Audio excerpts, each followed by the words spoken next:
আসসালামু আলাইকুম। সবাইকে স্বাগত জানাচ্ছি। আমি নাসরুল ইসলাম তন্ময়। শুরুতে বিআরবি কেবল সংবাদ শিরোনাম। বাংলাদেশের সর্বশেষ গুরুত্বপূর্ণ আপডেট সংবাদে আপনাকে স্বাগত। শুরুতেই সংবাদ শিরোনাম, পরে বিস্তারিত। শুরুতেই জানিয়ে দিব, বাংলাদেশ থেকে পাচারকৃত অর্থ ফেরত আনতে সহায়তার প্রতিশ্রুতি দিয়েছে যুক্তরাষ্ট্র।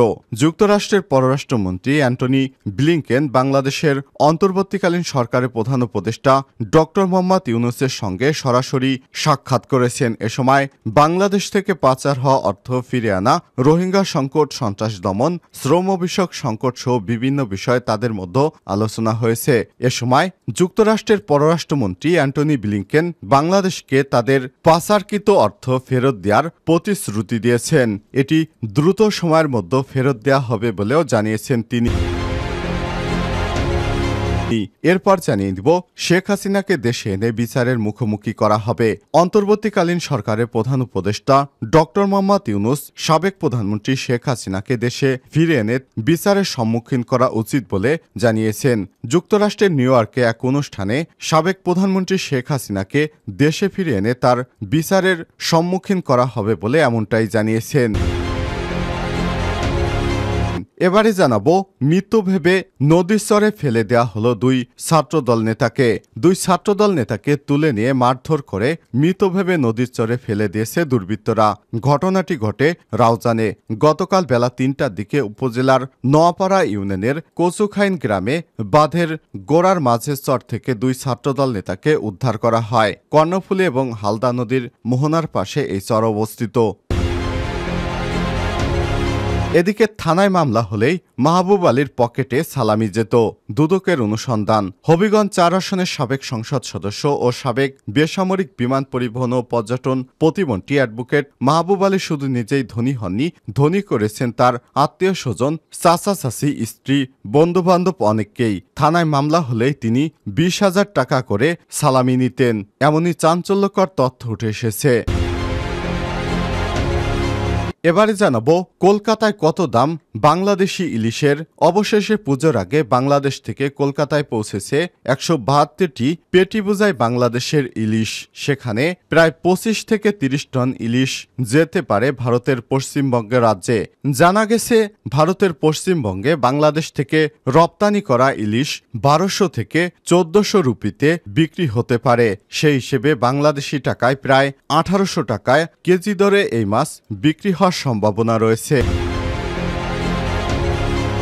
এবং সর্বশেষ জানিয়ে দিব, লেবাননে নিহতের সংখ্যা ছাড়ালো ৭০০। লেবানন জুড়ে চলছে দখলদার ইসরায়েলি বাহিনীর তাণ্ডব। নেতানিয়াহু বাহিনীর অব্যাহত হামলায় দেশটিতে নিহতের সংখ্যা ৭০০ ছাড়িয়েছে। ইসরায়েলি হামলায় গত ৪ দিনে বাস্তুচ্যুত হয়েছে ১ লাখের বেশি মানুষ। গতকাল এসব তথ্য জানিয়েছে কাতার ভিত্তিক সংবাদ মাধ্যম আল জাজিরা। প্রিয় দর্শক, এতক্ষণ শুনছিলেন সংবাদ শিরোনাম, এবারে বিস্তারিত। তবে তার আগে বন্ধুরা, অনুরোধ থাকবে এই সংবাদটিতে একটি লাইক দিন। এই চ্যানেলে আপনি নতুন হয়ে থাকলে আমাদের সংবাদটি দেখতে দেখতে চ্যানেলটি সাবস্ক্রাইব করে রাখুন। কমেন্ট করে আপনার মূল্যবান মতামত জানিয়ে দিন বন্ধুরা, আপনি বিশ্বের কোন দেশ থেকে বা বাংলাদেশের কোন স্থান থেকে আমাদের সংবাদটি দেখছেন এবং শুনছেন। এবারে বিস্তারিত। পাচারকৃত অর্থ ফেরত আনতে সহায়তার প্রতিশ্রুতি দিল মার্কিন যুক্তরাষ্ট্র। যুক্তরাষ্ট্রের পররাষ্ট্রমন্ত্রী অ্যান্টনি ব্লিংকেন বাংলাদেশের অন্তর্বর্তীকালীন সরকারের প্রধান উপদেষ্টা ডক্টর মোহাম্মদ ইউনূসের সঙ্গে বৈঠক করেছেন। এ সময় বাংলাদেশ থেকে পাচার হওয়া অর্থ ফিরে আনা, রোহিঙ্গা সংকট, সন্ত্রাস দমন, শ্রম বিষয়ক সংকট সহ বিভিন্ন বিষয়ে তাদের মধ্যে আলোচনা হয়েছে। বৃহস্পতিবার ২৬শে সেপ্টেম্বর স্থানীয় সময় বেলা 11:30টায় জাতিসংঘ সাধারণ অধিবেশনের ফাঁকে এই বৈঠক অনুষ্ঠিত হয়েছে। বাংলাদেশের জনগণের জন্য এটি অত্যন্ত গুরুত্বপূর্ণ। ডক্টর ইউনূস দৃঢ় সংকল্প এবং নেতৃত্বের জন্য অ্যান্টনি ব্লিংকেন তাকে সাধুবাদ জানিয়েছে। বাংলাদেশের পুনর্গঠনের সহায়তা করতে ওয়াশিংটন একসঙ্গে কাজ করবে বলে জানিয়েছে ব্লিংকেন। তিনি অন্তর্বর্তীকালীন সরকারের গৃহীত সংস্কার কার্যক্রম, দুর্নীতির বিরুদ্ধে লড়াইয়ের সহায়তার প্রতিশ্রুতি পুনর্ব্যক্ত করেছেন। বাংলাদেশ থেকে চুরি হয়ে যাওয়া কোটি কোটি টাকা ফেরত ফেরত আনার ক্ষেত্রে তারা সহায়তা করবেন। অধ্যাপক ডক্টর ইউনূস বর্তমানে জাতিসংঘের সাধারণ অধিবেশনে যোগ দিতে নিউ ইয়র্কে সফরে রয়েছেন। মার্কিন পররাষ্ট্রমন্ত্রী ব্লিংকেন আরও বলেন, আমরা ভালো অংশীদার হতে চাই, আমরা বাংলাদেশের জন্য দ্রুত কাজ করব। অ্যান্টনি ব্লিংকেন আরও বলেন, যুক্তরাষ্ট্রের অধ্যাপক ইউনূসের প্রতি অপরিসীম শ্রদ্ধা রয়েছে। দেশের সংকটপূর্ণ সময়ে দায়িত্ব গ্রহণ করায় তার প্রশংসা করেন ব্লিংকেন। অধ্যাপক ইউনূস আরও বলেন, অন্তর্বর্তীকালীন সরকার দেশের পুনর্গঠনের দায়িত্ব নিয়েছে এবং তিনি বিশ্বব্যাংকের মতো বহুপাক্ষিক সংস্থাগুলোর কাছ থেকে সহায়তার আশ্বাস পেয়েছেন। এজন্য যুক্তরাষ্ট্রের প্রতি তিনি ধন্যবাদ জানান। শেখ হাসিনাকে দেশে ফিরে এনে বিচারের সম্মুখীন করা উচিত ডক্টর ইউনূস। অন্তর্বর্তীকালীন সরকারের প্রধান উপদেষ্টা ডক্টর ইউনূস সাবেক প্রধানমন্ত্রী শেখ হাসিনাকে দেশে ফিরে এনে বিচারের সম্মুখীন করা উচিত বলে মন্তব্য করেছেন। বৃহস্পতিবার 25শে সেপ্টেম্বর যুক্তরাষ্ট্রের নিউ ইয়র্কে এক অনুষ্ঠানে সাবেক প্রধানমন্ত্রী শেখ হাসিনাকে দেশে ফিরে এনে বিচারের সম্মুখীন করা উচিত বলে মনে করেন কিনা জানতে চাওয়া হলে ডক্টর ইউনূস পাল্টা প্রশ্ন ছুড়ে দেন, কেন উচিত হবে না?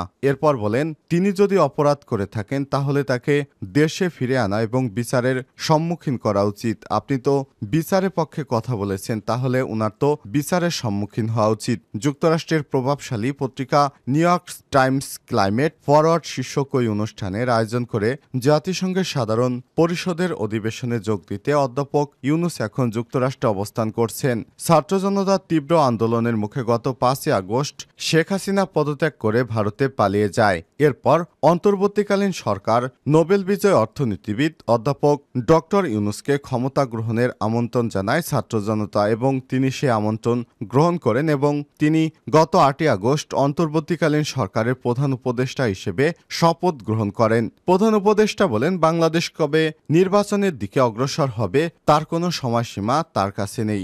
যে কয়েকটি কমিশন গঠন করা হয়েছে তারা সামনের মাসগুলোতে সংস্কার সুপারিশ করবে বলে আশা করা হচ্ছে। তারপর নির্বাচনের জন্য একটি তারিখ নির্ধারণ করা হবে। এক প্রশ্নের উত্তরে ডক্টর ইউনূস বলেন, নির্বাচনে দাঁড়ানোর কোনো পরিকল্পনা তার নেই। তিনি পাল্টা প্রশ্ন করেন, আমাকে দেখে কি মনে হয় আমি নির্বাচনে লড়ব?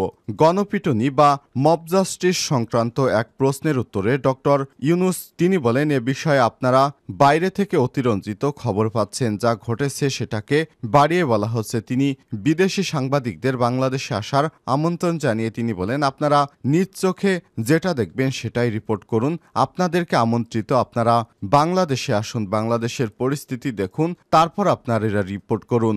গণপিটুনি বা মব জাস্টিস বাংলাদেশে হচ্ছে না। ক্লাইমেট ফরওয়ার্ড শীর্ষক ওই অনুষ্ঠানে ডক্টর ইউনূস বলেন, যতক্ষণ পর্যন্ত বিশ্ব বর্তমান অর্থনৈতিক অবস্থায় আটকে থাকবে ততক্ষণ জলবায়ু পরিবর্তন সংক্রান্ত প্যারিস চুক্তি কার্যকর করা হবে না।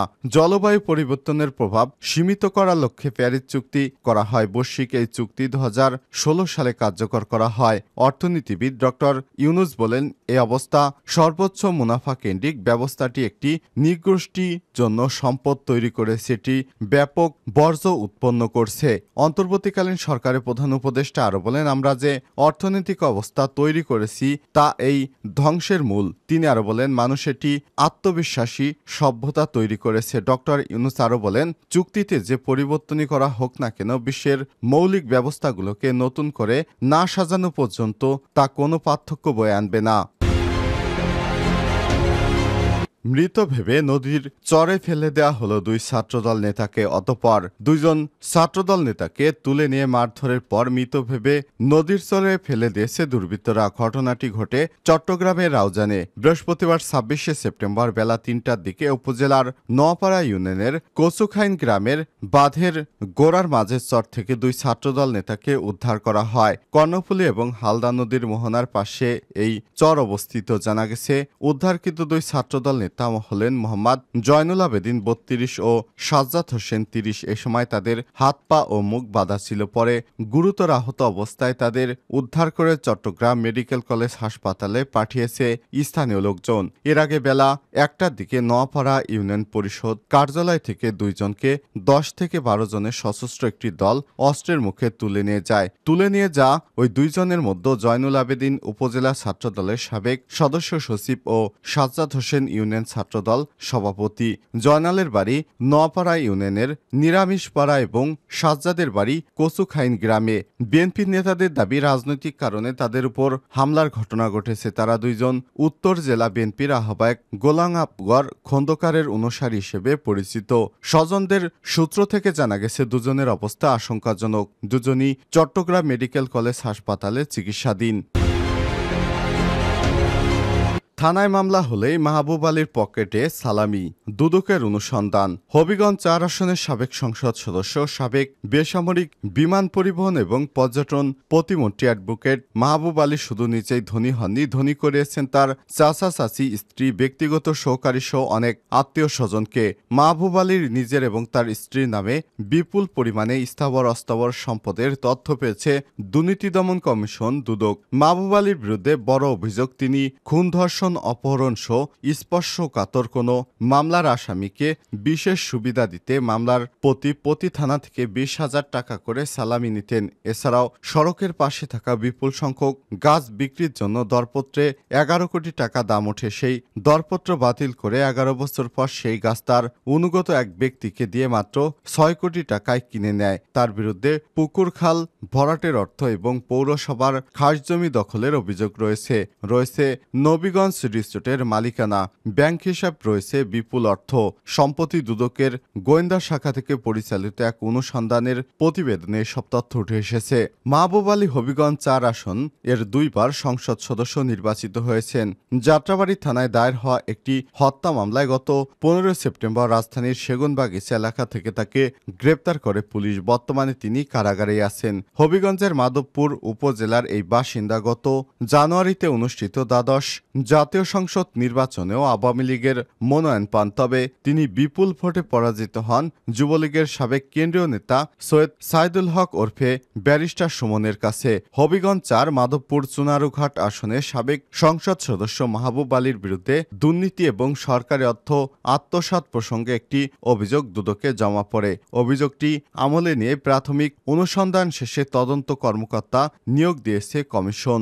দুদকের গোয়েন্দা প্রতিবেদনে বলা হয়েছে, মাধবপুর মনতলা ভায়া ধর্মঘর হর্ষপুর সড়কের থাকা গাছ বিক্রির জন্য 2006 সালে একটি টেন্ডার হয়। ওই টেন্ডারে বিদ্যমান গাছের দর 11 কোটি নির্ধারণ করা হয়। মাহবুব আলী এর প্রভাবে ওই টেন্ডার বাতিল করা হয়। দীর্ঘ 11 বছর পর ওই সড়কের গাছ মাত্র 6 কোটি টাকায় বিক্রি করা হয়। মাহবুব আলীকে ম্যানেজ করে সরকারি সম্পদের বড় ধরনের ক্ষতি করে এসব গাছ কম দামে বিক্রি করা হয়েছে।